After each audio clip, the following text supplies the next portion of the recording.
दोस्तों की हाल चाल है। राधे राधे, राम राम जी। तो कैसे हैं आप सब? बढ़िया। तो आपने ये सुना ही होगा, बहुत सालों से, 5 सालों से, बोले तो 5 सालों से विपक्ष ईवीएम के घोटाले के बारे में बताने जा रहा है, बोलते जा रहा है, पर चुनाव आयोग उसको मानने के लिए तैयार नहीं है। सभी विपक्ष के जो नेतागण हैं वो चिल्लाते रहते कि ईवीएम में घोटाला है। और ये मुंबई के कुछ इससे आपने रिसेंटली देखे होंगे तो लगता है कि ईवीएम में कुछ घोटाला है, उनको लगता है, पर हमें ऐसा नहीं लगता। अभी चुनाव आयोग कह रहा है बोले तो ईवीएम में घोटाला नहीं है।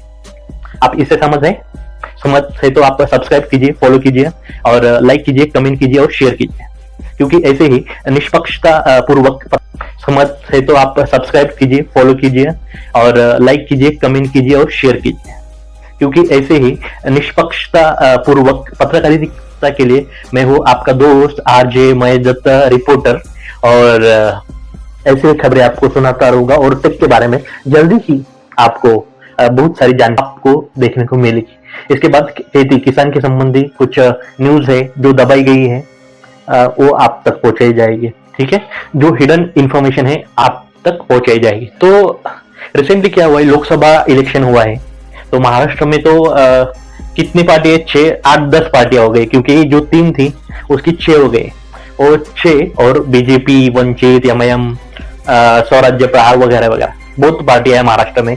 और महाराष्ट्र के बाद इंडिया और बाद में इंटरनेशनल खबरें भी आप तक पहुंचाई जाएगी। तो मैं हूँ निष्पक्ष पत्रकार। रिसेंटली जो आपने सुना ईवीएम का घोटाला है, तो बीजेपी की एक लोकसभा सांसद थे जिनकी बुरी तरह से हार हुई है। अहमदनगर में बुरी तरह से हार हो गई है। बीजेपी के सांसद हैं, उनके ऑपोजिट थे शरद पवार गुट के नीलेश लंके जी, और जिनकी हार हुई है वो है मिस्टर सुजय विखे। ठीक है, वो पढ़े लिखे है, बहुत मतलब डॉक्टर की डिग्री है। उन्होंने क्या बोला था कि तुम्हें नीलेश लंके जी को बोला था तुम्हें अंग्रेजी नहीं आती, तो अंग्रेजी नहीं आती इसलिए उन्होंने प्रण लिया नीलेश लंके जी ने के मैं अंग्रेजी में बोल के दिखाऊंगा। तो उन्होंने, आपने रिसेंटली देखा होगा कि उन्होंने अंग्रेजी में शपथ ली है। जिसको अंग्रेजी नहीं आती थी वो अंग्रेजी में शपथ लेता है। बोले तो आदमी को, कोई कैसा भी आदमी हो, वो पढ़ा लिखा हो, ज्यादा 10वीं 12वीं कुछ पढ़ा लिखा हो, अंग्रेजी नहीं आती तो वो सीख सकता है। कोई भी कुछ भी कहे, उसने ठान लिया ना, वो सीख सकता है, कुछ भी सीख सकता है। तो आप भी सीख सकते हैं, कुछ भी सीख सकते हैं, कोई भी इंफॉर्मेशन आप सीख सकते हैं। प्रोसेस है, थोड़ा सा टाइम लगेगा, टाइम देना पड़ेगा, उसमें घुसना पड़ेगा और बाद में आप सीख सकते हैं। क्योंकि आप जो कर सकते हैं और देश का विदेश का कोई भी पढ़ा लिखा आदमी का नहीं कर सकता, क्योंकि आपकी ताकत देश की ताकत है। आपकी वजह से ये देश चलता है, क्योंकि आप जब हल और काम करते हैं तो देश की प्रगति हो रही है। आप है तो ये देश है, ये विश्व है। आप है तो राज्य है, आप है तो गांव है। आपकी वजह से सभी लोग जिंदा है, क्योंकि आप अनाज नहीं उगाते, आप काम नहीं करते, कुछ सरकार को टैक्स नहीं देते, तो सरकार कैसी चलती? नहीं चलती। इसलिए आप है तो ये जहां है। तो मिस्टर सुजय जी विखे पाटिल, जो उनकी हार हुई है, उसका ठिकरा ईवीएम पे फोड़ा जा रहा है। बीजेपी और जो उन्होंने सुजय जी विखे पाटिल जी ने ईवीएम पे ठिकरा फोड़ा है, और इसके साथ ही शुल्क भरा है। जो ईवीएम वीपैट का जो काउंटिंग की जाती है उनके लिए 18 लाख कुछ तो 225 कुछ तो अमाउंट है वो भरा है, क्यों?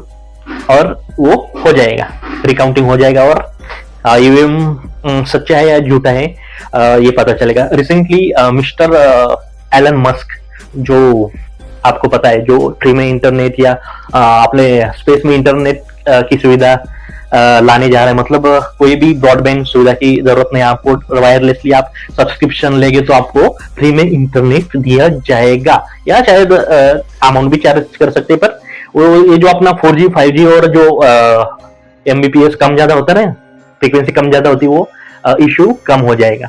ठीक है, वो फास्ट बोले तो 1000 Gbps 2000 Gbps ऐसा स्पीड आपको मिलेगा। तो ये दुनिया स्पीडली आगे जाएगी। ठीक है, और इसके साथ ही इलन मस्क ने ये ट्वीट किया था, जो यूएस के कुछ तो इलेक्शन ना यूके के, हाँ, इसके लिए। तो ये कुछ आईटी सेल के लोगों ने अपने इंडिया के आपने ऊपर लिया कि ऐसा नहीं होता, हैक नहीं होता। तो एलन मस्क बोलता है कि कोई भी हैक कर सकता है ईवीएम को, यही वहां पे और यहाँ पे। तो मुझे क्या लगता है, इंडिया के बारे में उसने बोला ही नहीं था, तो ये आईटी सेल वाले लोगों ने चुप बैठना चाहिए था। उसका हाइप क्रिएट किया, मतलब लोगों को अब ज्यादा से ज्यादा लोगों को ऐसा लगता है कि ये सही में गलत है। बोले तो ईवीएम मशीन गलत है। कुछ लोगों ने तो आपने देखा कि ईवीएम मशीन तोड़ दिए कर्नाटक में, कुछ महाराष्ट्र में, और बीजेपी के जो मोदी सरकार रैली जो निकलती थी ना क्या, वो उन्होंने वापस उनके गांव में आने नहीं दिया, वहां से वापस लिया, क्योंकि लोगों को लगता है कि मोदी जी ने काम तो अच्छा किया है पर बहुत काम करनी चाहिए, वो किए नहीं है। तो करने जो भी अभी गठबंधन सरकार है ना क्या, अच्छा है, गठबंधन सरकार ही होनी चाहिए, कोई भी सरकार हो तो गठबंधन सरकार ही होनी चाहिए।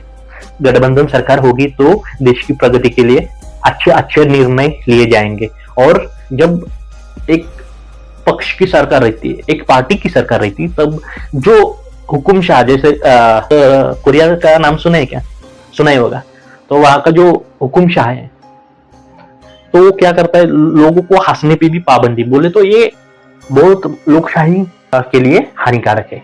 इसलिए ये गठबंधन की सरकार बनी है, अच्छी है, 5 साल चले 10 साल चले, कुछ कोई दिक्कत नहीं, लोगों के लिए अच्छे निर्णय हो के लिए कम दाम में अनाज और कम दाम में जो खत रहते रासायनिक, जो पेस्टिसाइड वगैरह और बीज वगैरह सब कम दाम में मिले तो अच्छा है, और किसानों को अच्छा मिलना चाहिए। और बाद में जो जवान है, तो इनके बारे में जो 3 साल का जो हुआ है ना अग्निवीर, वो कैंसिल होके अच्छा सा जो अभी तक चलता आ रहे आर्मी वाले का जो पीरियड रहता है 16, 17, 20 साल का कुछ, तो उनका रिटायरमेंट तो वैसा देना चाहिए, ताकि उनको रिटायरमेंट के बाद भी उनके फैमिली को और उनको सहायता मिले, और वो हंसी खुशी देश के लिए काम करता रहे, जान न्योछावर करने के लिए तैयार हो, और देश को सबसे ऊपर माने, क्योंकि हमारा देश ही सबसे ऊपर है।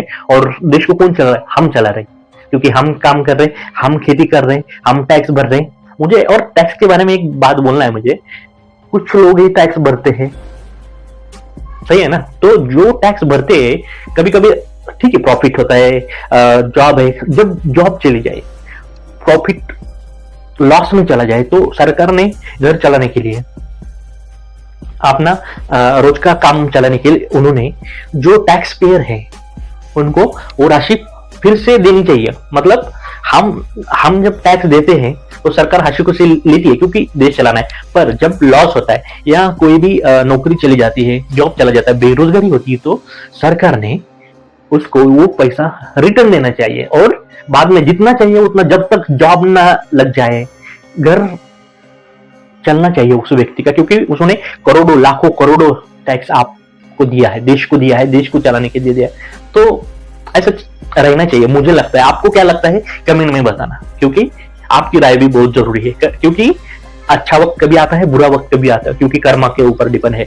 और सब लोग टैक्स भरते हैं ऐसा नहीं, जो हम जैसे सामान्य लोग हैं, नौकरी करने वाले, कम सैलरी है वगैरह, वो टैक्स भरते हैं, ईमानदारी से भरते हैं। और जो बड़े उद्योगपति है वो टैक्स बचाने के लिए, टैक्स माफ करने के लिए लॉस दिखाते हैं, बाद में उनको टैक्स माफ भी किया जाता है, वो जुगाड़ लगाते हैं। जुगाड़, इंडिया तो पता है आपको, एक जुगाड़ू कंट्री है, मतलब लोग वहां के सब अच्छे हैं ऐसा नहीं, कुछ अच्छे हैं, कुछ जुगाड़ करते हैं, कुछ बुरे काम करते हैं। इसलिए क्रिमिनल लॉ जो है चेंज हुआ है, देखेंगे कैसा। अच्छा कहना है अच्छा है, देखेंगे अच्छा होता। अच्छा, हमें क्या, देश की प्रगति चाहिए, प्रगति, कोई भी माध्यम हो, कोई भी सरकार हो, हमें कुछ लेना देना नहीं है, ठीक है।